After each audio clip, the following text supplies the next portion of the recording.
मैं Vinod Kumar Singh, TS college Hisua Nawada, Magadh विश्वविद्यालय बिहार की ओर से हिंदी विभाग में आज पुनः हम लोग जब हिंदी साहित्य के इतिहास पर बात करने के लिए मौजूद हुए हैं, तो हम यह पाते हैं कि जो भक्ति काल की रथ जारी है, आगे बढ़ती जा रही है, उसके पहिए अभी आकर कृष्ण काव्य पर रुके हैं। आप देखेंगे कि कृष्ण काव्य पर जो पहिया आकर फंसा हुआ है, वो लगभग अब धीरे धीरे भक्ति काल से रीति काल की ओर बढ़ती जा रही है। अर्थात जब ये समय का चक्र आगे बढ़ रहा है और आप देखेंगे कि भक्ति काल धीरे धीरे रीति काल की ओर अग्रसर है, तो हम यह पाते हैं कि यह संधि का काल है। यह काल जब दो समय का मिलन है, एक समय जो अपने आप को छोड़ता जा रहा है, तो दूसरा समय जो अपने आप को स्थापित करने में संघर्षशील है।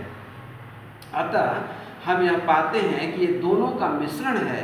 एक कि आप देखेंगे कि सूर्य का अस्त होना और एक रात का अंधेरा होना, दोनों के बीच में जिसको हम छिटपुट मौसम कहते हैं, यानी हम कह सकते हैं कि शाम का वो झुटपुटा है, जिसको गौधूली बेला कहा जाता है।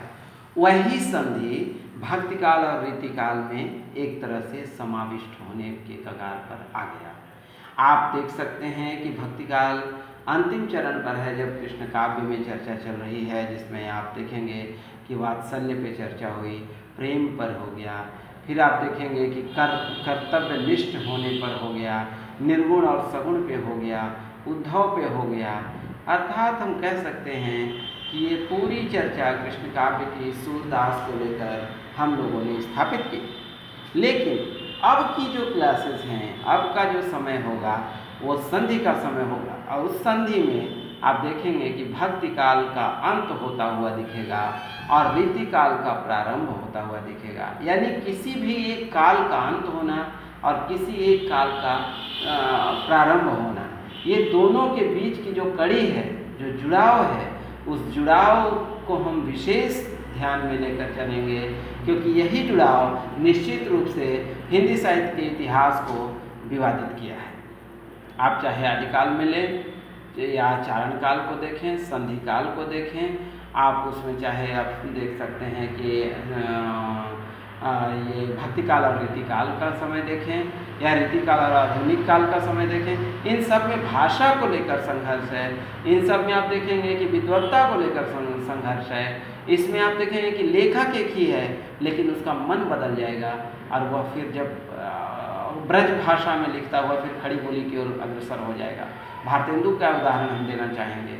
आप देख सकते हैं कि भारतेंदु के युग में आपने पाया है कि ब्रज में पूरी रचना भारतेंदु की चल रही थी, अचानक खड़ी बोली की ओर भारतेंदु ढल गए, और नतीजा क्या हुआ कि वो संधि का समय था और मिश्रण हो गया, मिली जुली चलने लगा और मामला बदलता हुआ दिख रहा था कि एक तरफ हमें ब्रज में भी संघर्ष करना है, दूसरी तरफ खड़ी बोली में भी। और ये काल निश्चित रूप से जो संधि का काल है, ये बहुत इम्पोर्टेंट काल है। यहाँ भी भक्ति काल में राम कृष्ण से होते हुए चीज़ें जो बढ़ रही हैं, वह मनुष्य पर आ रही है। यानी अब जो काव्य है वो मनुष्य पे आधारित होने जा रही है, और यही आधारभूत जो मौजूद स्थिति है, जो आधारभूत मौजूदा स्थिति दिख रही है, वो स्थिति निश्चित रूप से बहुत कठिन दौर का है, बहुत कठिन मामला है। और तब हम पाते हैं कि इस संधि में आप देखेंगे कि कृष्ण और राधा तो मौजूद रहेंगे, कृष्ण और राधा भक्ति काल में भी थे और यही कृष्ण और राधा रीति काल में भी रहेंगे, लेकिन दोनों के काव्य में परिवर्तन हो जाएगा। एक तरफ कविता चल रही थी सादगी, सद्भाव, आदर्श, और आप देखेंगे प्रेम और उत्साह पर, और वहीं कविता बदल कर चली जाएगी, निराशावादी कविता हो जाएगी। कृष्ण होंगे, लेकिन वो कृष्ण मनुष्य रूपी नायक के रूप में होंगे, राधा होंगी, लेकिन वो राधा देवी के रूप में नहीं, अपितु एक वैसी राधा जो नायिका के सिवा और कुछ नहीं होगी। बड़ी बड़ी आँखें, बांसुरी का चुरा लेना और कृष्ण के अटखेलियाँ सब चलेंगे, लेकिन सब में केवल मनोरंजन आगे हो जाएगा और आदर्शता पीछे चली जाएगी। यही फ़र्क भक्ति काल और रीति काल को अलग अलग नामों से उद्बोधित करने का काम करता है। क्यों? क्योंकि कृष्ण और राधा तो वहाँ भी थे और यहाँ भी हैं, लेकिन दोनों में फ़र्क होगा, दोनों के काव्य में बहुत फर्क हो जाएगा। इस काव्य में भावनाएं थी, इस काव्य में मनोरंजन है। इस काव्य में आप देखेंगे कि इंसान की प्रवृत्तियां हैं, लेकिन इस काव्य में राजाई प्रवृत्ति है। दरबार में क्या अच्छा लगेगा ये तय होगा। अर्थात रीतिकाल और भक्तिकाल में बहुत भारी फासला है, बहुत बड़ी दूरी है। आप कह सकते हैं कि एक कालों का भी एक समय है जो दूरी है। आप देखेंगे 1375 से लेकर और 1643 यानी 1643 तक का जो मामला है वो भक्तिकाल का है। और वह भक्तिकाल जिसमें आदर्शता बहुत रही है, राम का चरित्र रहा है, कृष्ण का प्रेम हुआ, ये अंतःमन की जो कविता है वो भक्तिकाल की कविता है। और वही कविता रीतिकाल में आकर केवल यहाँ से मस्तिष्क रूपी कविता हो जाएगी, दिल से नहीं बल्कि दिमाग से कविता चलेगी। दरबारी काव्य हो जाएगा क्योंकि वो असरफी का मामला आ जाता है। फिर हाथी चाहिए और घोड़े और खेत और पता नहीं क्या क्या, क्योंकि वो कविता नहीं रहती है। फिर तो पैसा सामने आ जाता है और वो उस पैसे के लिए राजा का मनोरंजन होना, क्योंकि शराब है, सुरा है, लेकिन सुराही में छलकती हुई जाम पर कोई कविता नहीं हो तो राजा का दिल नहीं लगेगा।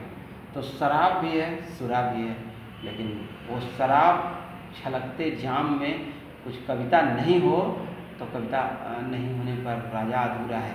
इसलिए आप देखेंगे कि बिहारी, देव, यहाँ तक कि घनानंद बाद में भले ही वो राज दरबार छोड़ दिए, वो अलग बात है। उसके बाद आप देखेंगे पद्माकर, माने जितने रीतिकाल के कविगण हुए वो सारे राजासी कवि थे, राजाश्री, माने राजा पर आधारित वो कविता होती थी। और तब ये कविता मनोरंजन की नहीं तो और क्या अंतःमन की कविता होगी। यही बात है कि जब आप देखते हैं कि दो काल यहाँ पर भिन्न भिन्न होते हैं, भक्तिकाल और रीतिकाल, दोनों में कृष्ण की कविताएं होंगी, दोनों में राधा होंगी, लेकिन फ़र्क होगा कविताओं पर। संधि में ये फ़र्क आपको निश्चित रूप से दिखेगा और यही संधि आगे चलकर भक्तिकाल को रीतिकाल में बदल देगा। और तब ये रीतिकाल केवल नामों का परिवर्तन नहीं है, इस काल का पूरा सब कुछ परिवर्तन होगा। हम प्रवृत्तियों पे बात करेंगे, हम इन चीज़ों पे बात करेंगे तो आप पाएंगे कि निश्चित रूप से ये परिवर्तन है और इस परिवर्तन पर हम लोग बातचीत अवश्य करेंगे। सोमवार से हम लोग रीतिकाल पढ़ेंगे। आज के लिए हम लोग इस संधि काल को समझने का प्रयास करें और कल भी हम कोशिश करेंगे कि भक्तिकाल को बैंडअप करने का प्रयास हो। और सोमवार से हम लोग रीतिकाल पर चर्चा करेंगे, रीतिकाल पर बातचीत होगी। आज के लिए इतना ही। बहुत बहुत धन्यवाद।